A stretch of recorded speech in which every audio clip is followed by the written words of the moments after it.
Okay, let's get going. So, welcome everybody to our product update for Q1 2023. I want to thank you all for taking the time to join the session today. So today we're going to be covering over all of the new features and changes that we've released so far in 2023. So basically what's available to you now and a little bit on how to use them. If you have any questions as we go, please pop those in the Q&A as we go, and I'll cover them all off at the end. So agenda-wise, as I mentioned, we're going to be covering over new functionality first. In March, we released our first major update for 2023, and there were quite a lot of new features included in that, particularly a lot of new features available in the new checkout basket. So I'll take you through all of that first. We're currently working on a slightly smaller release, so I'll take you through what features we're expecting from that afterwards in our coming soon section. And then we'll wrap up at the end with any questions that you guys have. All right, cool. So our first feature in our March release was support for booking-based custom fields. So custom fields are used to store specific information in your Access Planet platform that isn't available as standard. So custom fields mean that you can configure your platform to fit your business processes. The information that's stored in your custom fields is available to your team for better collaboration, but you can also include them in emails that you send out from your platform you can display them in your data grid, and you can use them as rules within your workflows. So we've had support for adding custom fields to users, accounts, courses, course templates, delegates, opportunities, and invoices for quite a while now. And in this release, we've now expanded that further. So the latest addition is support for capturing custom fields or custom information against your bookings. This means that you can log additional information like booking references, booking notes, booking requests, that kind of thing, against your platform's bookings. You'll be able to access this information and edit it from your bookings data grid. So I'll give you a real quick tour of how this works. So from a platform, to add a new booking-based custom field, you would head up to Profile and Administration. Head over to the Custom Fields page. And then from here, it would be an Add Custom Field. So you can see here is one that I've created earlier for booking remarks. And all you would do is complete the custom field form with a name, ideally a description of what this field is for, the type of the field, so is it a number, is it a text, is it date, select the module of booking, and then I would always say, whether you think you need it or not, tick these tick boxes to include, so that the custom field is available for you to include in text templates or available for you to include in your workflow rules. Once you've completed that, your custom field, like booking remarks, would then be available for you to view and edit from the bookings data grid, which is available in the smart grids. So apologies for the very empty data grid, but you'd be able to add in your new custom field using the change columns and pop it in here.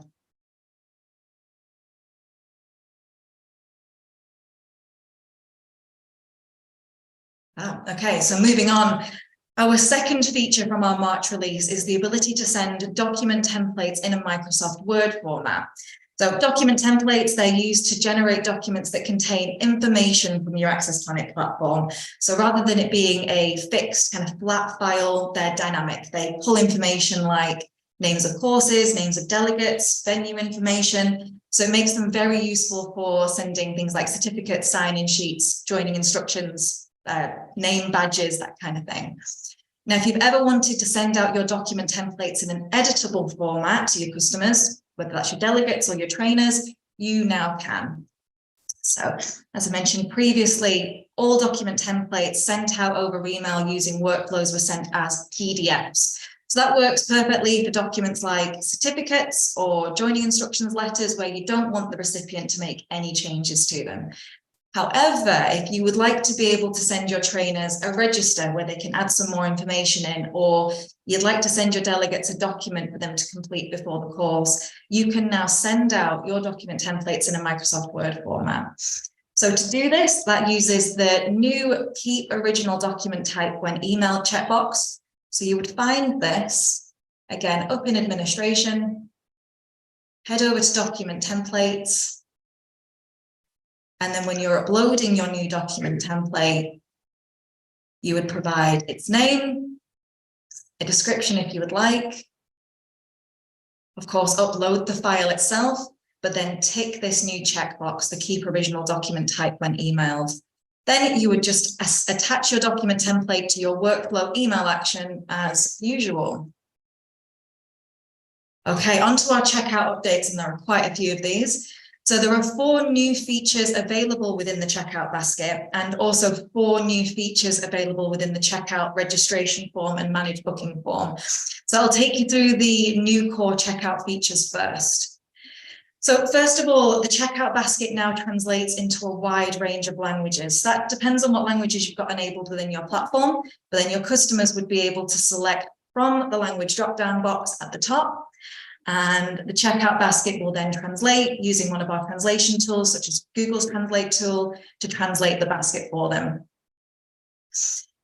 Next, the checkout basket now supports tax-exempt accounts. So this means if any of your customer accounts are set to be VAT exempt, so they've got this account-based VAT exempt setting checked for them, then when they go for a booking and they are selected as the person who's paying or the account that's paying, then tax will not be charged for their booking. Our latest payment gateway integration into checkout is Adyen. Our integration with Adyen not only supports card payments like our other payment gateways, but it also has support for paying in installments. So with this, you can define the maximum number of installments available to your customers. So in this case here, you can see we've got 3 installments selected, but you can also apply an interest rate as well. Within the checkout basket, your customer would then select how many installments, and then they would see what their total is based on that interest rate. And then finally, if you have multiple training providers in your platform and they offer different currencies, you previously wouldn't have been able to make the switch over to checkout, as previously it would have allowed one of your customers to add a course that was in US dollars and a course that was in euros to your basket at the same time, and then check out using euros. So we've now popped a rule in place to prevent this. And if someone tries to add a course or a product to their basket that has a different currency to any existing items that they're buying, that item will not be added, and this is the message that they will see. Okay, moving on to the registration and managed booking forms. So there are 4 new features available within them. Now, one of the major benefits of switching over to checkout from the current shopping basket is that you have control over your registration form. So the registration form builder is available to you to be able to add and remove questions, reorder and rename your questions. So you don't need to submit a change request to us each time you want to change the wording of something. The managed booking step is also a major benefit. So where the registration form is displayed at the start of your user's journey, and they only will ever complete this once, just the first time they register with you, the managed booking is essentially the opposite. It's displayed right at the end of the basket once your customer has completed their booking and paid, and it's there after every booking to collect more information about your delegates. That's things like job title and dietary requirements. Now, the managed booking step can reduce basket dropouts because capturing that information after the booking, after the person has paid for their course, means that you're less likely to put them off with long, off-putting registration forms. I suppose additionally, with the managed booking step being displayed every time a booking is made, it also makes sure that you have recent relevant information, because information that's captured on the registration form as just that one-off registration might be out of date. So if someone registers with you, first time they register for a course in 2021 and they provide their job title, their dietary requirements, by the time they make a booking, excuse me, in 2023, that information may be out of date now. So with having the managed booking step, your customers essentially have a chance to refresh that information with each booking. So onto the changes. So first of all, it's now possible to set up a different registration form and a different managed booking form for each training provider that you have. Now, this is very helpful if your training providers operate completely separately of one another, or even if they just need to capture a little bit, different information about the users who register for their courses. Next, any account-based custom fields that you've got in your platform to store custom account-level information about your customers can now be included in your registration form. So you can capture that information up front when your customer is first registering. Next, you can include any booking and delegate-based custom fields in your managed booking form as well. So this means you can capture that information per booking and store that against the booking and the delegates.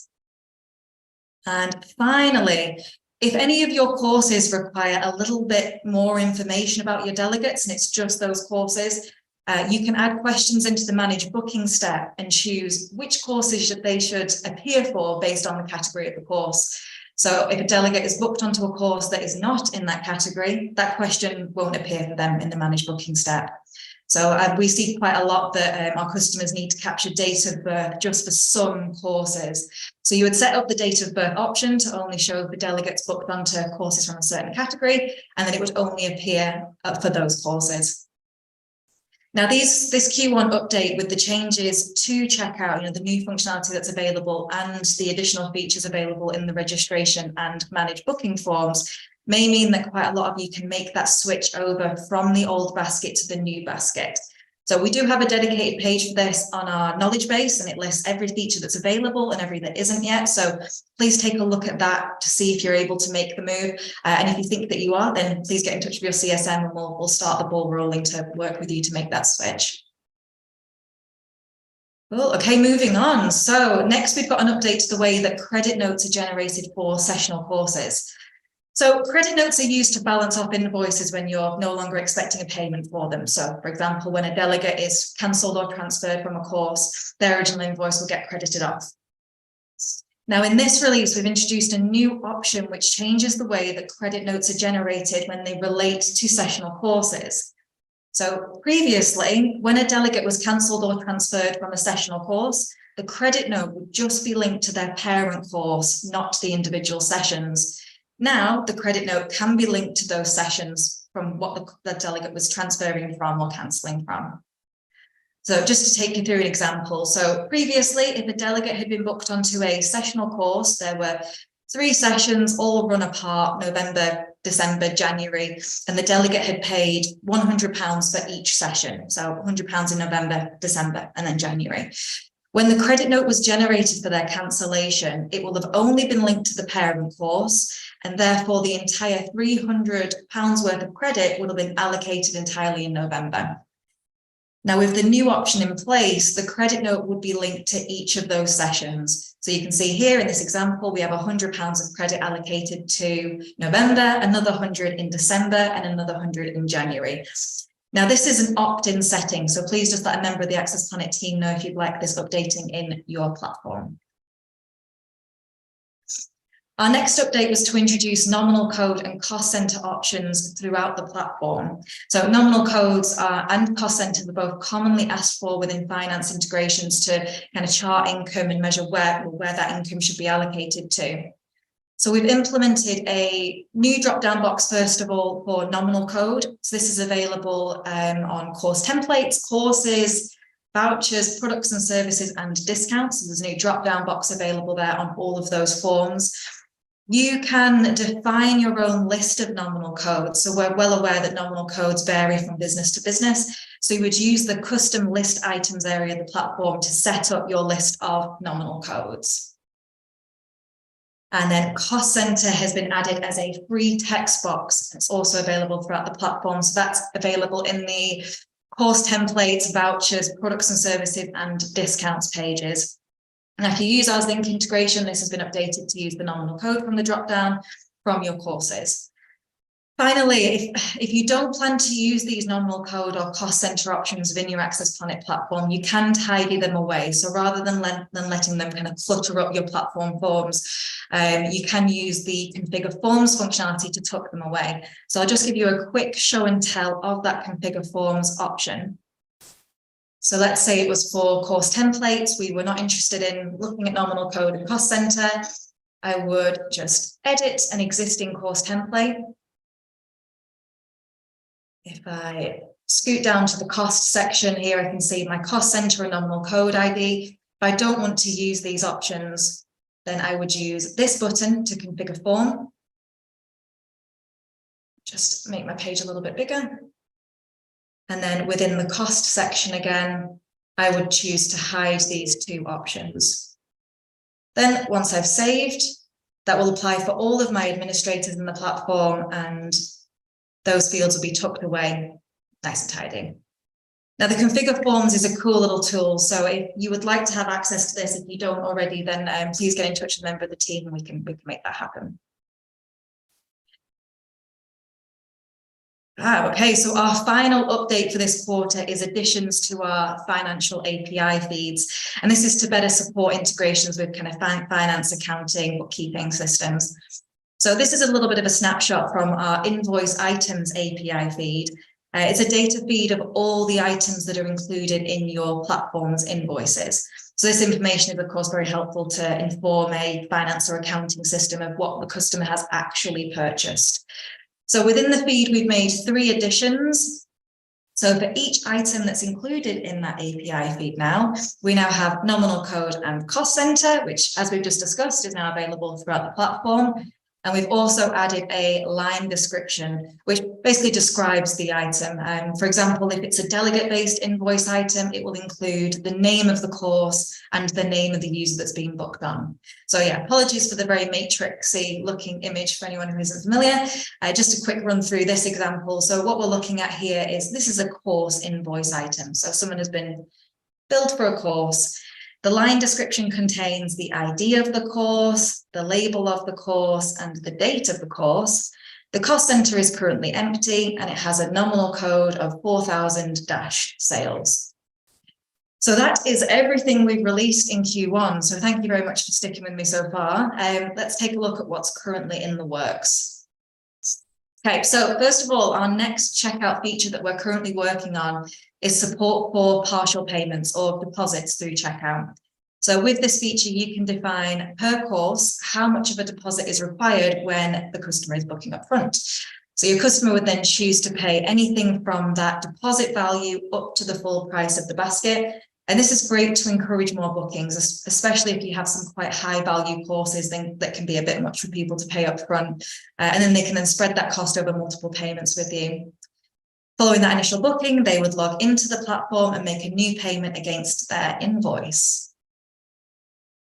Next, we'll soon be rolling out help text throughout the platform forms. So with a focus first, on areas that we know administrators sometimes struggle with, the new help text will include an overview of the option, and then where relevant, it will also include a direct link to the Access Planet help guide for more information. So we're really hoping or expecting that this help text will make introducing new team members of yours to Access Planet much easier, as well as also serving as a reminder of what features do when you don't use them very often. And then finally, in our next release, our very, very long awaited feature for all or any data grid filters is on the way. So with this new toggle, it's this one here, you'll be able to apply all filters within your data grids. And that will give you even more control over the results that are displayed to you from your platform data grids. So in this example, we've changed the toggle to any instead of all, so that when this filter is run, the user's data grid will display all users that have the job title that contains manager, chief, or head of.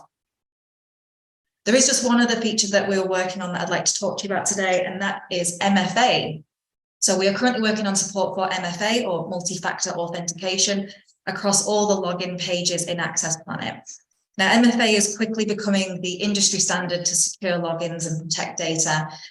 So once this is available, if you choose to have MFA turned on, then your users will be prompted to verify their login whenever they log in with a new device, or every 120 days from the same device. Now, I'll cover this in a lot more detail in our next product update at the end of next quarter, so stay tuned for that. And then just before we move on to the Q&A, we've got a couple of upcoming events that you may be interested in. So this is a link to our customer events page. I'll put these in the chat afterwards. So keep an eye on what we've got coming. First of all, we've got a free dashboard optimization webinar that's running next Thursday. So I highly recommend jumping onto that. And we also have a workflows fundamentals training running a week on Tuesday. Okay, we'll move into the Q&A. I can see we've got a couple of questions already. So in the checkout registration, will this work with APIs? Okay, thanks for the question, Claire. So in regards to the checkout registration, are you, checkout registration, will this work with APIs? What are your thoughts, Claire? Is that with linking through into a website for website integration? Sorry, I know it's hard to type extra things when it's a lot easier to talk.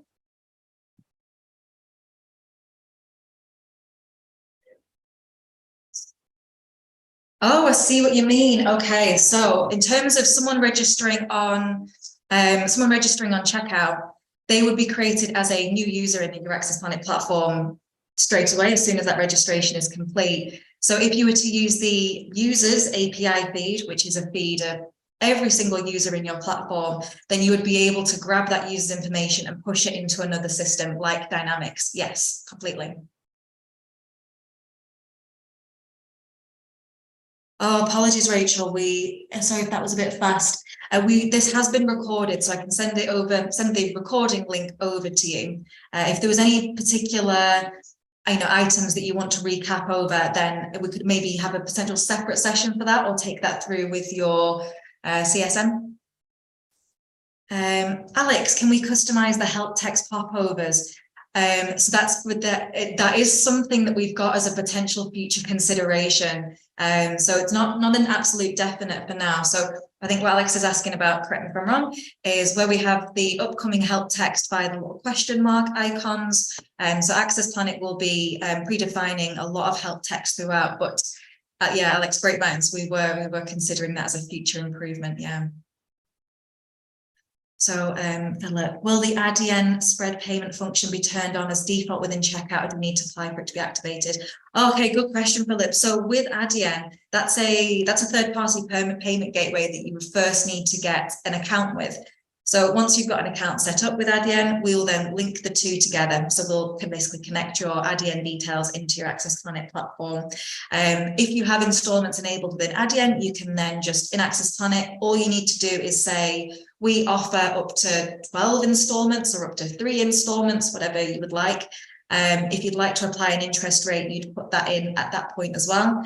And then it would all automatically happen within the dropout tool.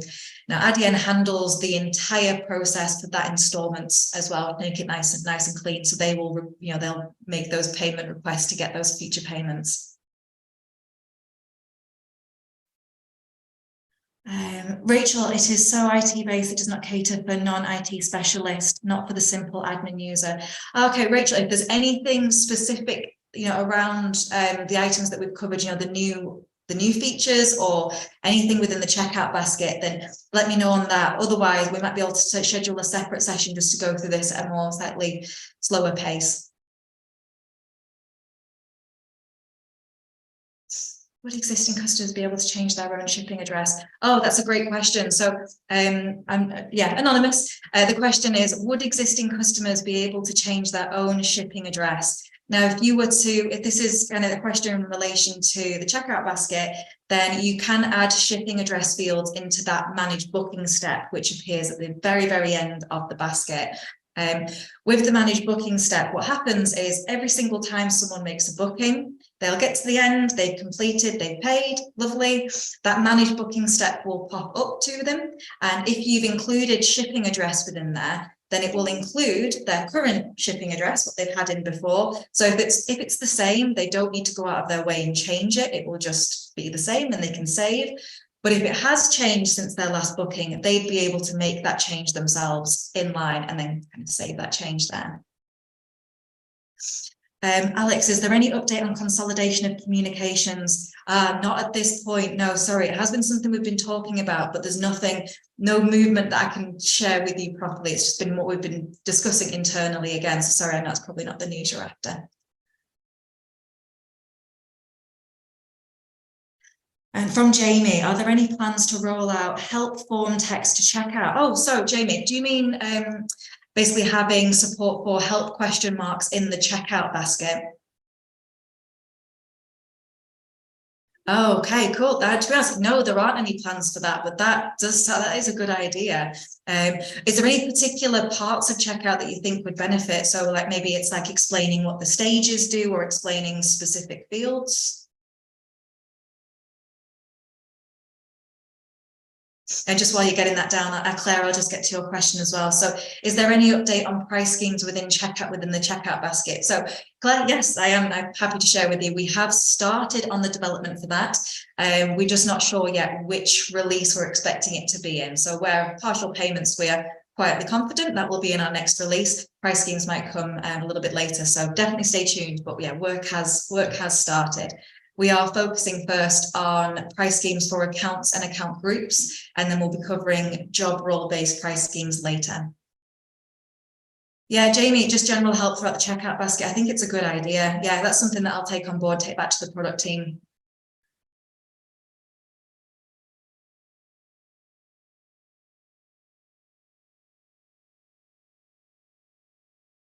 Oh, Alex, that's a really great question. So Alex has asked when all functionality will be available in the new checkout basket. And this is something that we've been working on for quite a long time, getting functionality moved over from old to new, because there is just so much of it. There's so much that old basket does. So we've been prioritizing functionality based on demand. So we can get as many people moved over as possible to start kind of reaping the benefits of the new basket.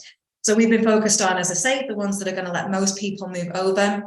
Our current focus is, as I've said here, partial payments. That's our big next one. Following that, as just been saying to Claire, that's price schemes. And we're currently working on what we prioritize next. So we're going back through all of our data. So as you can imagine, people change functionality that they use. So we're going to go back through all that old data, refresh it all so we're clear on who's using what and what everybody needs. So it's a work in progress. We do have a page on our knowledge base that lists out what is already available, what we are currently working on, and what is not currently supported. So we keep that as updated as we possibly can. So I keep an eye on that. But if there's anything specific that you're after, just let one of us know. Obviously, Jack's quite close to it too, and we'll be able to give you a bit of guidance on it. Fabulous. If there's any other questions, please pop them in. Otherwise, we'll get wrapped up in a couple of minutes. Really good questions today. Thank you, everybody.